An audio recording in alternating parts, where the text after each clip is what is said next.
इनके लबे रंगी की निछावर थी कि जिसने। इमरान नियाज़ी हैं लंदन से। मालूम ये करना चाहते हैं इनको कोई ऐसा वजीफ़ा चाहिए पढ़ाई के लिए कि वो थोड़े सक्सेस महसूस करें और थोड़ी परेशानी वगैरह भी ना आए, सब कुछ नॉर्मल चलता रहे। और क्योंकि ऑफ़िस वगैरह में काम करते हैं, बता रहे थे, तो ऑफ़िस के अंदर काम करते हुए यानी ऐसा वजीफ़ा भी हो कि जिसको वो आसानी से काम करते करते भी पढ़ सकें और साथ में कोई इतनी लंबी पढ़ाई भी ना हो कि जो इनके लिए ऑफ़िस में पढ़ने के लिए दुश्वारी हो, सक्सेस ना हो, परेशानी ना। इसके लिए तो सबसे पहले वही है इमरान भाई कि आप माशाल्लाह करते भी होंगे 5 वक्त की नमाज की पाबंदी हमेशा करते रहें इंशाअल्लाह ताला। इसके बाद कोई परेशानी नहीं होगी। और दुआ मोमिन का हथियार है। अक्सर मैं वीडियो में बताता भी रहता हूँ कि सबसे बेहतरीन जो वजीफ़ा है दुरूद पाक को अक्सर पढ़ते रहें, अल्लाह ताला से अपने हक़ में दुआ करते रहें। फिर भी मैं कुछ आपको अल्लाह तबारक व तआला के ऐसे नाम और इतनी कम तादाद में बताऊंगा कि अगर आपने उसको पढ़ने की पाबंदी कर ली, यानी कामिल अकीदे के साथ और पूरे एतमाद के साथ, यकीन के साथ, तो इंशाअल्लाह ताला आपके आगे कोई परेशानी नहीं होगी। और जहाँ भी आप रहेंगे, ऑफ़िस वगैरह में, फैक्ट्री वगैरह में, वहाँ पर आप बाइज़्ज़त रहेंगे। और जहाँ भी आप जाएंगे इंशाअल्लाह ताला आपकी इज़्ज़त में इजाफ़ा होगा और ज़िल्लत और रुसवाई से बचेंगे। सबसे पहले वही कि नमाज़ों की पाबंदी के बाद आप अक्सर वक्त दुरूद पाक पढ़ते रहें। दुरूद पाक हर चीज़ से, सारे वज़ाइफ़ को तर्क करके भी अगर दुरूद पाक पढ़ा जाएगा तो ये आपके हक़ में सबसे बेहतर रहेगा। इसकी आप कसरत करते रहें। इसके सिवा अल्लाह तबारक व तआला का एक नाम है या मुहैमिनु, या मुहैमिनु। इसको आप ज़ोहर की नमाज के बाद, यानी नमाज ज़ोहर के फ़र्ज़ पढ़ लेने के बाद, जैसे ही आप नमाज ज़ोहर की अदा करें और उसमें सिर्फ फ़र्ज़ पढ़ लें, सलाम फेरने के बाद जो भी आप आयतल कुर्सी और सर पे हाथ रख के या कवियु जो पढ़ते हैं वो पढ़ें। और लेकिन दुआ से पहले या मुहैमिनु 29 टाइम्स इसको आप पढ़ लें, 29 मरतबा हर ज़ोहर में, और फ़र्ज़ को पूरा करने के बाद। और इसके फ़ौरन बाद 9 मरतबा या हलीमु या हलीमु या हलीमु आप इसको भी पढ़ें। ये दोनों वजीफ़ा आप एक साथ ज़ोहर की नमाज़ के बाद पढ़ेंगे इंशाअल्लाह ताला आपके आगे कोई परेशानी नहीं आएगी। बिलफ़र्ज़ अगर आप किसी परेशानी में, किसी फ़िक्र में आप मुब्तला हो जाएंगे और उससे बाहर निकलने की कोई सूरत नज़र नहीं आएगी, तो अल्लाह ने चाहा इस नाम की बरकत से परेशानी से पहले उसका हल आपके सामने अल्लाह तबारक व तआला पेश करेगा।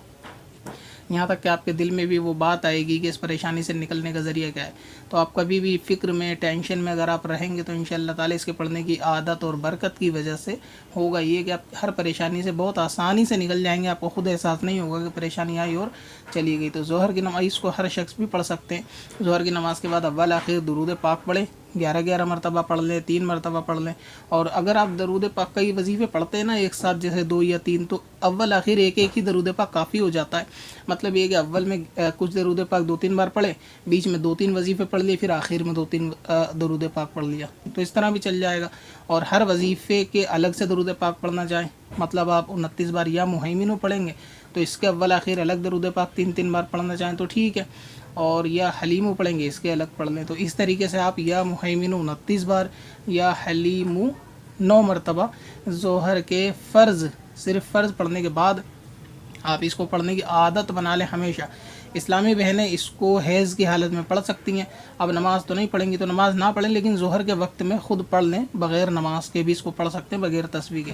तादाद बहुत कम है, 29 और 9, कोई ज़्यादा ही भारी नहीं है। इसके सिवा यही या मुहैमिनु 145 बार फ़जर और इशा, इन दोनों में से किसी भी एक नमाज के वक्त बाद, यानी नमाज के बाद पढ़ने की पाबंदी बना लें।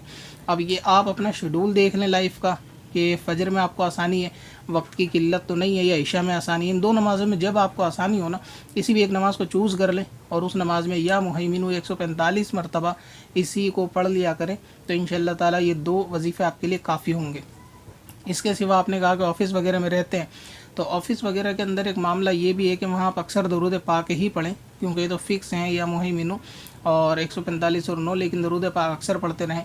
और अगर आप कहीं ऐसी जगह है कि जहाँ जैसे ऑफ़िस में काम करते हैं, वहाँ पे कोई परेशानी ना हो, कोई आपसे यानी इंसल्ट ना हो, हर तरीके की ज़िल्लत और रुसवाई से महफूज रहें, उसके लिए आपको करना ये चाहिए कि जब आप ऑफ़िस के रास्ते में हों और ऑफ़िस से इतनी दूरी पे हों कि किसी भी अल्लाह के नाम को आप 41 मरतबा पढ़ सकें, यानी इतने कदम की दूरी पे ऑफिस के मेन गेट में एंट्री करने से पहले, ख़ास अपने ऑफिस के मेन गेट में, क्योंकि बहुत से कमर्शियल ऑफिस तो अक्सर ऐसे होते हैं कि बड़ी बड़ी बिल्डिंगों में होते हैं, तो वो बिल्डिंग का एक मेन गेट होता है, उस बिल्डिंग पे फिर अपने फ्लोर में ऑफिस का मेन गेट होता है। जो अपने ऑफिस का मेन गेट होता है ना, उसमें एंट्री करने से पहले या आखिरू या आखिरू या आखिरू 41 मरतबा पढ़ लें। तो इतना डिस्टेंस आप रखें कि 41 मरतबा मुकम्मल हो जाए और आप ऑफिस में एंट्री कर जाएं। तो इसी तरह फैक्ट्री वाले, काम काज करने वाले, ऑफिस वाले के जहां आपको लगता है कि आपको सुनने को ज़्यादा मिलती है और ना मिले, तो इंशाअल्लाह ताला इस अमल की बरकत से आपकी वहाँ ज़िल्लत और रुसवाई टलेगी और अल्लाह तबारक व तआला आपको वहाँ पे एक इज़्ज़त वाला सबकी निगाह में रखेगा।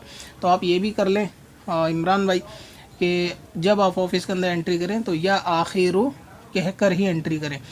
अगर बिलफर्ज ऐसा होता है कि कभी बेदिहानी में बंदा 41 बार की तादाद पूरा ना कर पाए और जल्दी में हो, तो कम से कम एक मरतबा बिस्मिल्लाह के साथ इसको पढ़ ले, यानी बिल्कुल गेट के करीब आ गए तो बिस्मिल्लाहिर्रहमानिर्रहीम करके ऑफिस में घुसें, या आखिरू वहाँ पे कह लें एक बार दिल में, तो ये भी काफ़ी होगा। वरना ये 41 बार इसको ऑफिस में जाने से पहले कर लें, इसी तरह घर में जाने से पहले कर लें। इसी तरह हर शख्स किसी दूसरे के घर में जाता हो जहाँ वो चाहता है कि वहाँ उसकी इज़्ज़त बनी रहे, कोई सा मसला पेश ना आए, तो उसको हमेशा करें।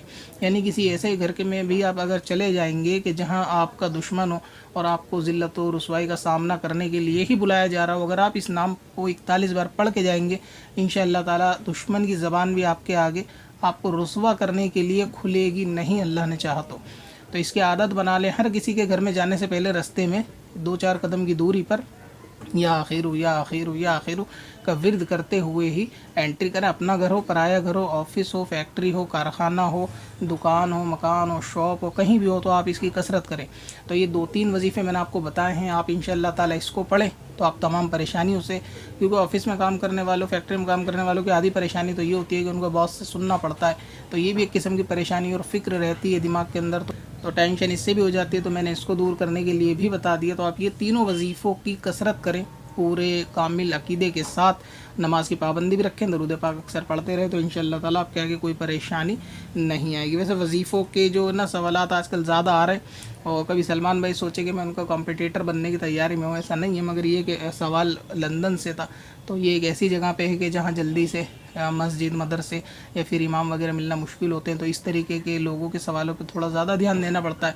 आउट ऑफ कंट्री होते हैं तो वहाँ इनको अपने जो है ना माहौल के लोग नहीं मिल पाते, तो समझता हूँ कि मैं ज़्यादा दुश्वारी इनके मसाइल में इनको वहाँ पेश आती होंगी, तो बड़ी उम्मीद से मेल करते हैं। तो अगर वहाँ से जवाब अगर इनको मना कर दिया जाएगा कि मैं वजीफ़े नहीं बताता, तो थोड़ा इनके लिए फिर वो दरवाजे जो उम्मीद के बंद हो जाएंगे, और फिर कहीं और से वहाँ रहकर अहले सुन्नत के किसी ऐसे खादिम को तलाश करना भी बहुत ज़्यादा दुश्वार होता है ना फ़ॉरेन कंट्री के अंदर, तो भी परेशानी का सबब होता है।